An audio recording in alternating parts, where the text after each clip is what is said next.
Usually there's always two questions I've always wanted to ask a fortune teller. One, if I walk in, why do you ask me my name? Shouldn't you already know? But two, are you able to tell or foretell your death? Well, in Prognostic, an orphan returns to the house of the deceased fortune teller to uncover the secret of his family's death. The deceased fortune teller, so did she know that she was going to die and how she died? We may find out. Also, he must accept his legacy and become a prognostic before supernatural madness engulfs people of his town. Ooh. So this is adventure horror, story-rich, realistic indie game by Steppe Studio, a dev that I do truly love because of their work on Palmyra Orphanage. And once I saw that they had come out with this game and the reviews for it, I had to jump in. So that is what we're going to do today. So make sure to buckle in and get ready for a good old horror detective story. But on top of that, if you like what you see, make sure to follow, make sure to subscribe on YouTube, like, dislike, comment, share an emoji if you like. Whatever it is, just thank you for being you, and let's jump on in. All right, so here we are, Prognostic. Now, I already love the sounds. I love the music. The overall look, like the items we see on the table and how they're scattered across, everything just sets such a good mood. It's so cinematic.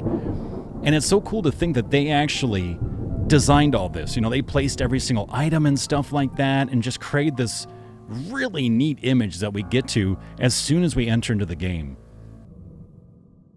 I have heard how my parents died.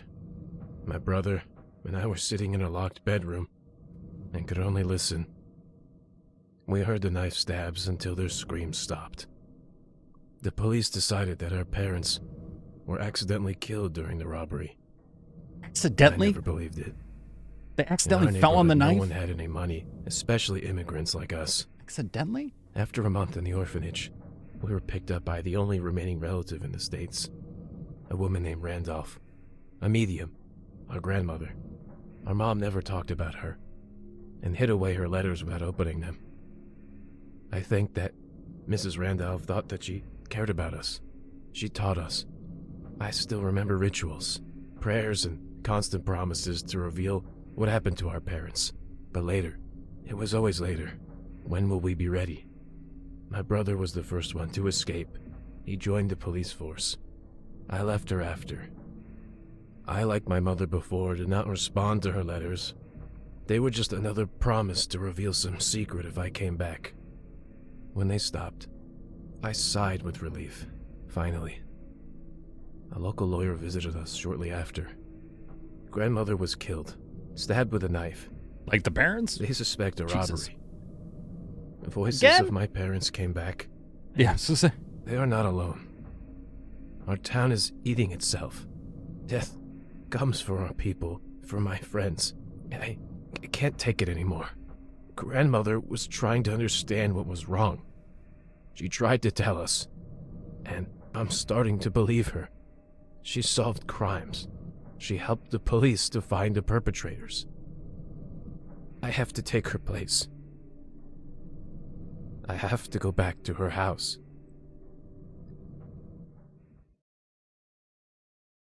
I like the fact that they've actually revealed a pretty interesting story so far without going too in-depth, and they give you a reason for what's going on, at least in the sense of why your character is where they're at. In a very nice way. I like it. Oh my God, this looks nice. God, that candlelight is just chef's kiss. I love it. Use whilst to move, go to the table and take the documents. Use the left mouse button to interact with items.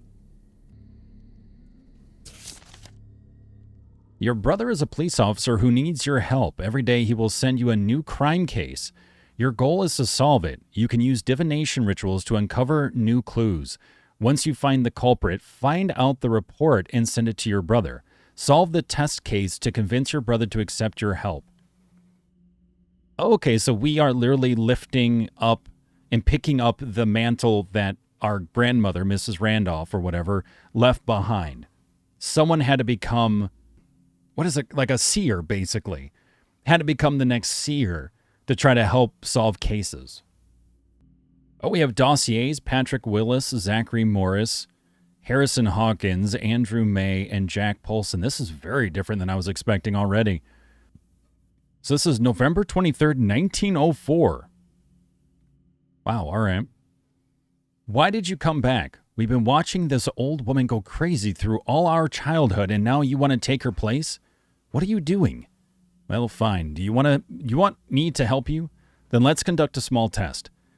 Make an invocation to the souls of the dead and tell me, O great seer, which of the neighborhood kids broke my window. I'll send you a description of them, just like the ones the old woman worked with. If you find out who did it, then we'll talk. One of them committed this terrible crime a couple of years ago on December 14th at 1300 in 1902. I live on the first floor in an apartment at 2 Meadow Street, and don't even think about deceiving me. I know who did it, and I just want to test you out. Objective: submit the culprit dossier, send a clue about his location at 14th of December at 1300 of 1902 during the crime. I will say the movement feels a little delayed, but I mean, it's not terrible.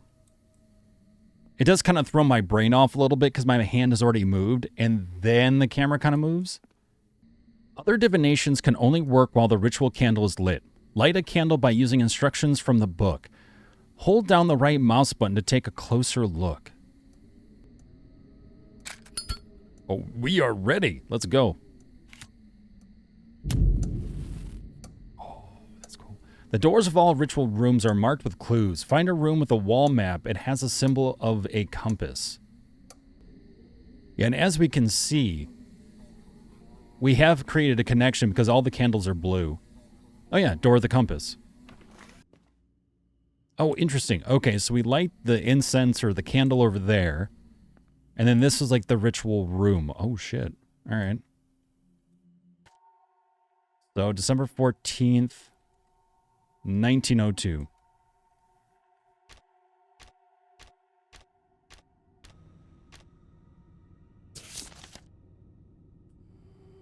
$1,300, which is, well, they say 14th of December 12. Oh, the month.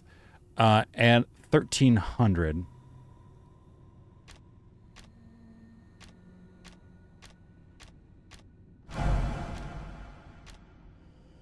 Oh, cool. Okay. And then right above me, you can see the little red candle that shows, hey, it went out, change it. So time kind of becomes of the essence. You can get like really into the mystery and getting information, and suddenly if that candle burns out, you're like, no. Is that really necessary? Shut up. Where are you? Let's set you on fire. Get out of here. Just kidding. I wouldn't actually do that. So you need to use dowsing rods. Press Q to pull them out. Oh, let me pull my rod out. Sorry. Oh, goddamn. Place the file of one of the suspects on the stand. It's located next to the map. Okay. Male, hair black, eye black, suspect. A very active boy, constantly running around somewhere and doing something. He has a great future ahead of him if he manages not to get in trouble before that. Press tab and find out the time of the crime. Yeah, I did that. Enter it into the calendar, did that. Use the dowsing rods to check which of the guys was at the crime scene at that time. See the instruction book for details. After finding the culprit, you may return to the hallway and fill out the report. It lies on the table. The problem is where does the brother live? Hold on. He lives at 2 Meadow Street. Okay, so as long as we can find a culprit that's at 2 Meadow Street while the dowsing rods are doing this, then we're all set. Okay, Meadow. So 2 Meadows actually here. So it's not Jake. Let's try Andrew. This is such a different mechanic from any other game I played, and I freaking love it. It's so cool. Oh, it might have been Harrison Hawkins. At this time, during this day, this year, that month, he was at right there. You little bastard. What does it say? The son of a single mother. He doesn't go to school, and during the day he works as a janitor in a bar.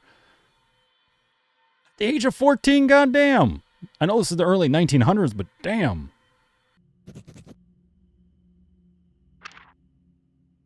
brother, how did I do?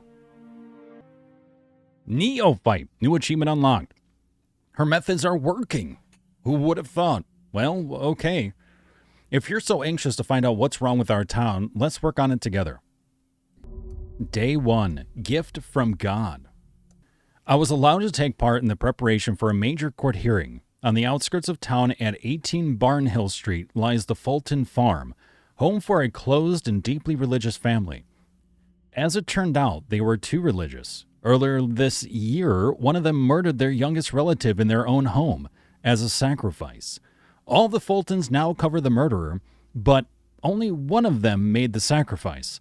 I don't even know who was in the house. Try using dowsing to find the murderer.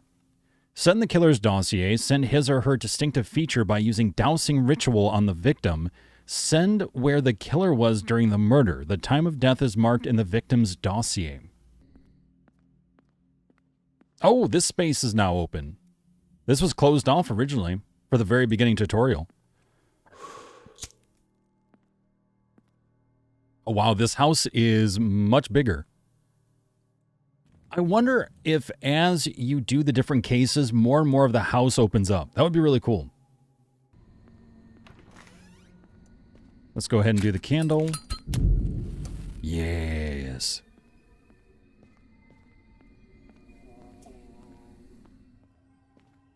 I know it's telling me to do that, but first. So Nathan was at the farm. Okay, let's switch that out. Let's do Alicia. Alicia, also at the farm. Everyone was at the farm, and Luke bought the farm. Ugh. Oh, okay. Probably everyone was there then. But it's good to mark as we have it. Oh, no, not everyone. Conrad wasn't there. Where was Conrad?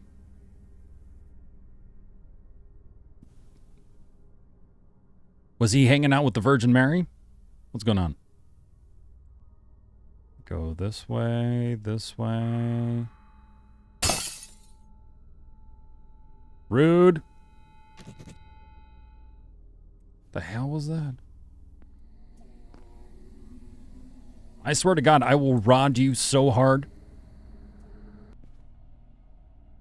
All right, so everyone was at the farm, 18 Barnhill, except for Conrad. Ooh. Yeah. Kinky. All right, so Conrad didn't do it, but he was up to something. Dowsing allows you to find the feature of a killer. Put the victim's dossier on the stand. Walk around the house. Crossing of the rods will indicate the direction towards object. Find out which object the rods intersect. Memorize the object and return to this book. If the rods are starting to rotate, the ritual candle was extinguished. Light it up. Light it up. Light it. I'm on fire. Okay.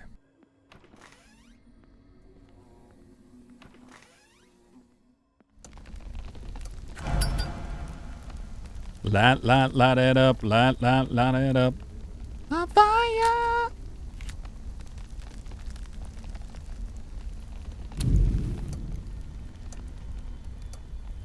Walk around the house. Crossing rods will indicate the direction of the object. So location is green and the clues to the features of the killer, blue. It might not actually be a painting. Might be something beyond that.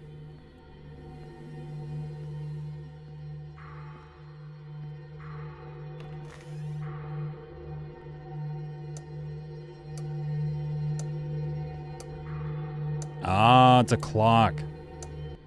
So the clock means murderer is 30 years old or older.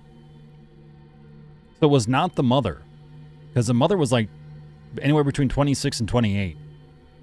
So 30 or older basically here. So we know...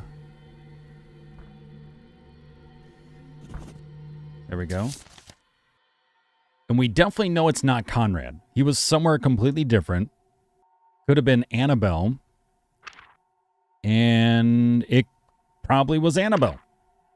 Yep, it was Annabelle. 62. Whispers indicate that one of the mirrors has been opened. The dowsing rods will point the way to that mirror. Close it as soon as possible to get rid of the intruder. There's a fucking intruder?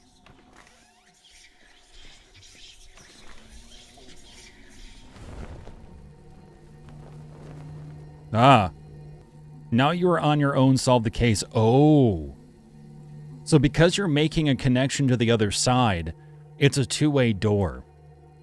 So as you're trying to solve the case, you have to worry about the fact that something can come in from the other side that is not friendly.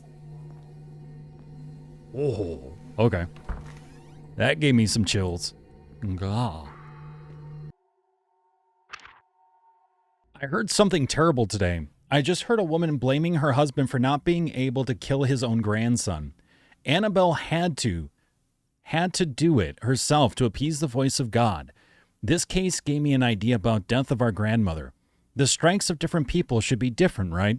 I studied the autopsy results of our grandma and found a couple of oddities. Each stab was weaker than the previous one. In the course of the struggle, such a clear pattern is impossible. The direction of the blows also doesn't match up. They are too similar and weird. Knife strikes were aimed at the chest area and the blade was directed not upwards or downwards, but almost perpendicular to the body. Maybe she was killed in her sleep and the whole robbery was staged? If so, then someone was trying to disguise premeditated murder. Who wished her death? I will try to find the last people who she spoke to.